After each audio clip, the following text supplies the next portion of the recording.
O mga kababayan, kilala nyo pa ba ito? Si Francis Leo Marcos mga kababayan. At least yan ang pakilala niya. Dahil ang NBI mga kababayan, mayroon pong ibang pangalan sa kanya. At ang pangalan daw niya ay Norman Mangusin. Gayon pa man mga kababayan, hindi po natin pag-uusapan dito ang identity niya ha. Tatawagin na lang po natin siya mga kababayan sa pangalang gusto niya.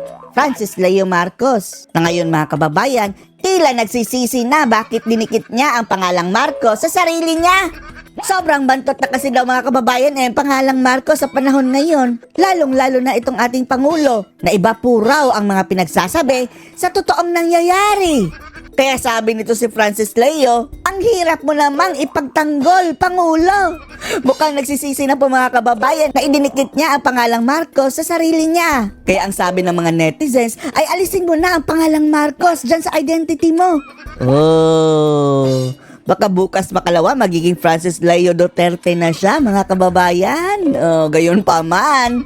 Mahirap daw ipagtanggol itong kanyang idol mga kababayan dati na si PBBM. Panoorin niyo po. Ang hirap mo ipagtanggol. Mumukha po kayong nakakahiya sa mata ng publiko dahil iba ho yung kaganapan sa binibigkas nyo, Mr. President. Iba ang nangyayari sa mga pinagsasabi. Ang habang panahon, wala akong ginawa sa buhay ko kundi mag-humanitarian, bit-bit ang pangalang Marcos. Bit-bit ang pangalang Marcos. Oh, baka bibitawan mo na ha. Pwede namang Francis Leo Duterte. Di ba yung mga artista nga? Yun, nahihirapan na. Screen name. Oh. Ipagtanggol ka. Grabe.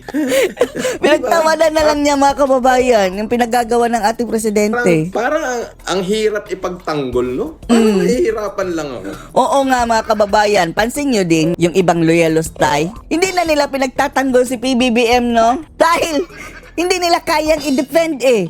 Ang ginagawa na lang nila mga kababayan ay inaatake si VP Sara. At paulit-ulit yung mga sinasabi nila. Kung hindi tungkol sa China, West Philippine Sea, confidential fund. Tapos, yung Bisaya Access at Shemenet. Oh, ganyan. Yan na, paulit-ulit. Hindi na nila pinagtatanggol si PBBM. Atake na lang kay VP Sara. Dry mo yun? Diyos ko. Baka naman yung mga nagre-report sa'yo, Mr. President, hindi ka binibigyan ng tunay na report. Oh. Hindi binibigyan ng tunay na report? Ano ba yan? Bata? Wala ba yung utak? Yung sinasabi mga kababayan na baka na-feed down ng wrong information. Wala bang sariling utak yan si BBM? Di ba yan din ang sinabi ni Amy Marcos? Baka niloloko lang daw ang kanyang kapatid? Hindi niya alam ang totoong nangyari sa ating bansa. Paano pa siya naging presidente dito kung hindi niya alam ang totoong nangyayari? Mas updated pa siya sa USA, doon na lang siya magpresidente. Kagalang-galang na Pangulo. Yung pumasok sa KOJC, actually, hindi ho usapin dito yung false prophet. Sabihin na natin na si Kibuloy ay false prophet. Hindi ho. Pati ito nga, napakilalang Marcos mga kababayan. Ilocano. Kababayan ni PBBM, nakikita na mayroon talagang mali doon sa ginawa ng administrasyon sa KOJC. Yun ang usapin eh. Ang pinag-uusapan dito sa kagalang-galang na Pangulo is yung statement mo na walang baril yung kapulisan. Abay, nung nakita ko yung mga video, nakapulbate. At hindi naman ito usapin ni Kibuloy talaga mga kababayan. Usapin ito sa mga libo-libong mga taga-KOJC mga kababayan na sinasalot nila. Mga estudyante. O, diba? 11 days na hindi nakapasok dahil sa mga pulis doon ni Ngagba. Kalgiriho eh. Kulang na lang may dalang basuka. Pinagtawanan. Kulang na lang may dalang basuka. Pinagtawanan ka ng kapilyedo mo. At least ha, sabi niya, hindi natin pagdidebatehan ang identity niya mga kababayan, pero pinili niya yan meaning gustong-gusto niya maging Marcos talaga mga kababayan. Ngayon, mukhang nagsisisi yung na. sinabi niyong walang dalang tear gas. Aba, ay ano ho yung usok na napakakapal at talagang sumisirit. Yun ba ho ay ulap o pumps? Sabi ni Tess Epelem, Nambobola kasi Leo eh. Wag mo na angkinin yung apelyido na yan kasi dahil di Ang inang yan daw. Wag mo lang angkinin daw yung apelyido na yan, Francis Leo. At Oo. Parang nahihirapan akong ipagtanggol ka eh. Diyos ko, buong buhay ko, inikot ko yung buong Pilipinas sa pag-humanitarian. Bit-bit yung pangalang Marcos. Proud Marcos. Oh, ganyan mga kababayan. Dati, Marcos and proud. Ngayon, ang hirap mong ipagtanggol. Halos lahat ng bayan sa Mindanao, inikot ko. Para ano? Para mag-humanitarian. Bit-bit ang pangalang Marcos. Binigyan ko lahat ng libreng salamin, libreng Kinampanya si BBM. check-up, libreng wheelchair. Isa rin ito sa nagsisisi mga kababayan. Gamit ng pangalang Marcos. Wala natin ako nagsisisi pa ba? Oh. Hindi lang niya kayang ipagtanggol. Ang linis-linis ng tingin sa pangalang Marcos, no? Sa lahat ng dapuan. Kahit sabi, Bumango na dahil kay Pangulong Duterte. Si Pangulong Duterte ang naglinis mga kababayan, di ba? Oh. Ngayon, Team Rider, oh. Bumalik ang dating dumi. yung hindi ko dala yung pangalan nyo, kayo ang nagbe-benefit niyan. Noong COVID, isinugal ko yung buhay ko. Di ba? Tapos ngayon, parang ang hirap mong ipagtanggol. Alisin mo na yung Francis Leo Marcos. Francis Leo Duterte naman. Screen name, at least alias lang, oh, maging artista. Mr. President, ako'y naniniwala na iba ang report, ang nire-report sa'yo, maaari, dahil sa sobrang busy mo at masyadong malaki ang Busy? Anong hindi ka busy niya? Kahit nga bata, updated sa mga pangyayari ngayon sa ating bansa. Paano pa yung presidente? Andyan sa lahat sa kanya ang confidential fund, intelligence fund.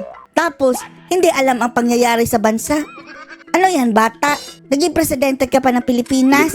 ay hindi mo na nakikita yung mga actual footage ng mga pangyayari. Bagkos, umaasa ka na lang sa nire-report sa'yo. Di ba? Umaasa ka na lang sa nire-report sa'yo. So ngayon, kung ano yung report sa'yo, nagkakamali. Baka pwede, Mr. President, tignan mong mabuti yung mga taong nagre-report sa'yo at tignan mong mabuti yung report. Para Ewan lang natin talaga ha kung niloloko ba siya ng mga tao o siya lang talaga ang nangloloko. para hindi kami nahihirapang ipagtanggol ka. Ang hirap mo ipagtanggol ngayon eh. So Kaya nga, ang ginagawa ng mga loyalos binibira si Sara. decided not to run this election. No? Hindi na ako tatakbo. Parang nanghihinayang. May balak sana nga ng mga kababayan tumakbong senador dahil Marcos ang dadalhin pangalan Francis Leo Marcos. Umatras. Dahil kahit si Amy mga kababayan mukhang tagilid. Dahil mabantot na ang pangalang Marcos mga kababayan. Lahat ng sakripisyo na ginawa ko ay parang nawalan ng saysay. Kasi ang pangit-pangit ang tingin ng tao ngayon. Ang pangit-pangit ang tingin ng tao ngayon. Mag-Duterte ka na lang, Francis Leo Duterte. Mukhang bagay. So you know yung reason bakit Anyway, kamukha naman kayo ni... Ewan lang natin na... Baste? baka masuntok tayo ni Baste. Ikukumpara natin siya.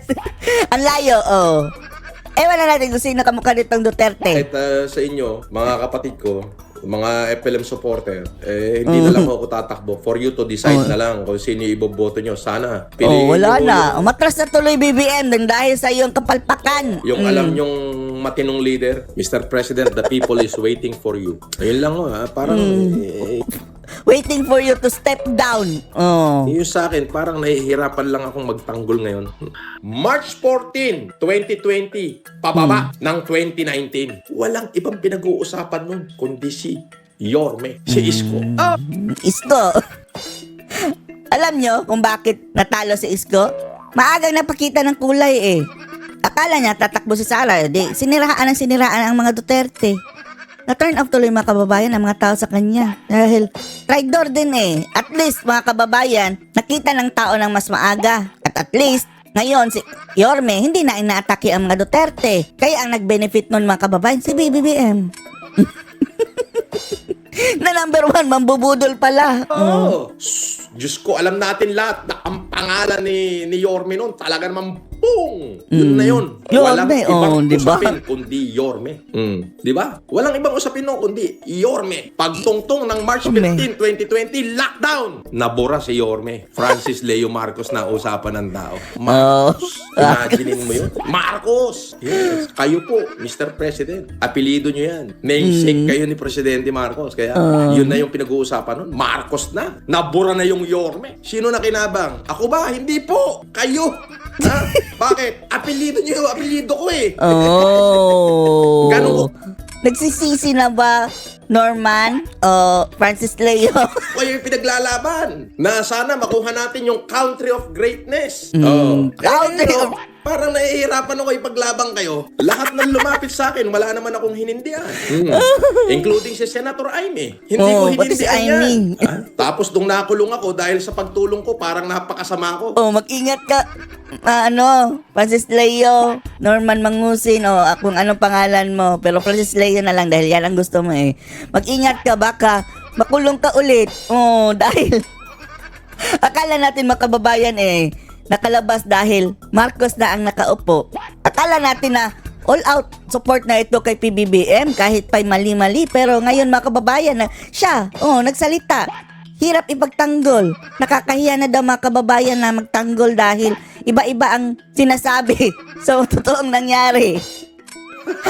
Di ba? Parang Pinagtawanan napakasama na ko. lang niya. Nung nakulong ako, parang ako na yung pinakamasamang tao sa balat ng Pilipinas.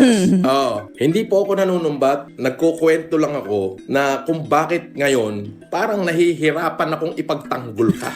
Siguro, pakitignan nyo yung mga report sa inyo. Dapat merong second opinion. Na tama ba tong ni-report sa'yo? Kasi nagmumukha po kayong nakakahiya sa mata ng publiko.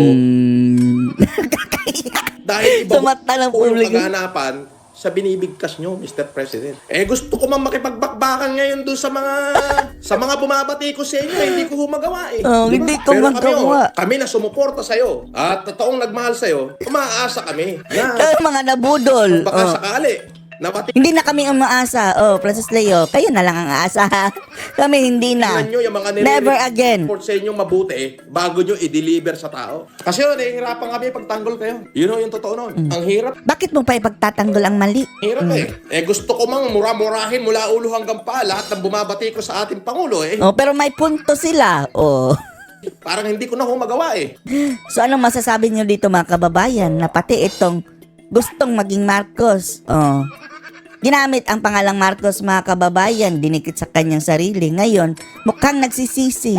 Dahil ang hirap daw ipagtanggol ang ating presidente. Post your comments below.